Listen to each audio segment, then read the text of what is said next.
Você teria coragem de entregar aquilo que mais ama se Deus pedisse? Hoje vou te mostrar algo que ninguém percebe sobre a história do sacrifício de Isaac. E no final desse vídeo, você vai entender o porquê Deus pediu Isaac e o que isso revela sobre as provas que você está enfrentando hoje. A história está registrada no capítulo 22 do livro de Gênesis. Mas antes desse capítulo, existe uma longa jornada. Abraão esperou por 25 anos pela promessa.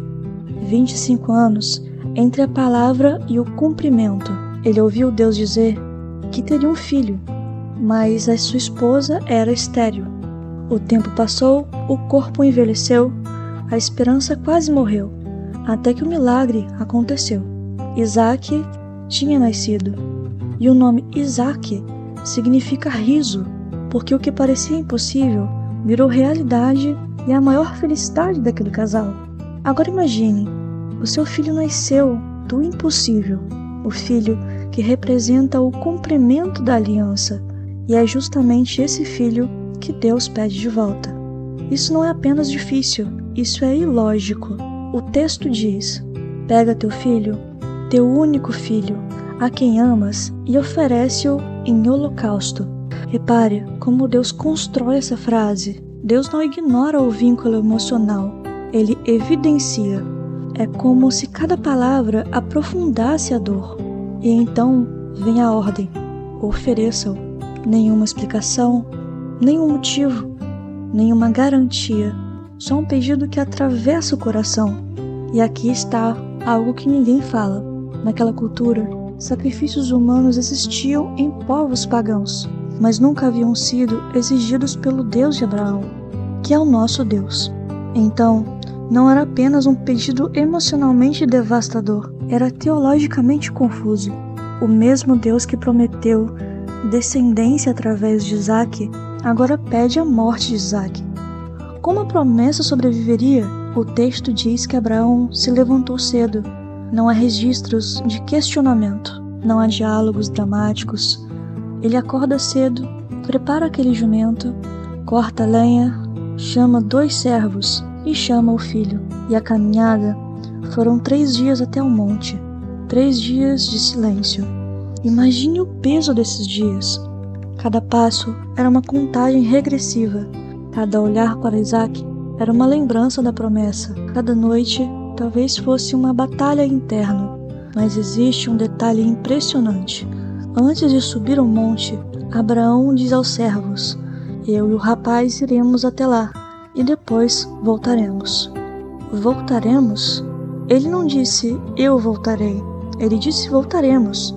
Isso não é resignação, isso é fé em meio à impossibilidade. O livro de Hebreus mais tarde explica que Abraão cria que Deus poderá ressuscitar Isaac. Ou seja, Abraão não entendeu o plano, mas confiava no caráter de Deus.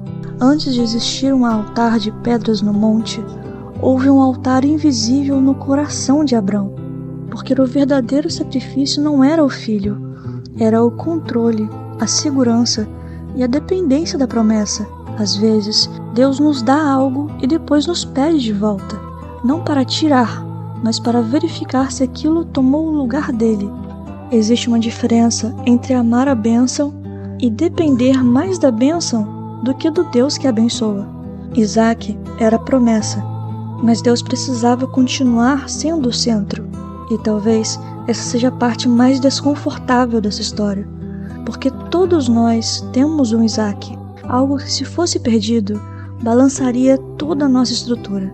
E a Bíblia começa o capítulo dizendo claramente: não era punição, era teste. Provas não revelam informações para Deus, revelam transformações em nós.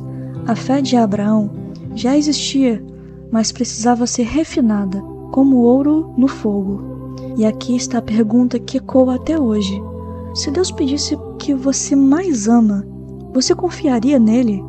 Porque fé de verdade não é acreditar quando tudo faz sentido, é permanecer quando não faz. A tensão está montada, o altar está quase pronto, o cutelo ainda não foi levantado, mas algo maior está prestes a acontecer. Depois de 3 dias de caminhada, Abraão avista um monte de longe. O texto diz que ele coloca a lenha sobre Isaque, e aqui existe um detalhe poderoso. Isaque não era um bebê. Ele tinha força, tinha consciência, tinha idade suficiente para carregar madeira montanha acima.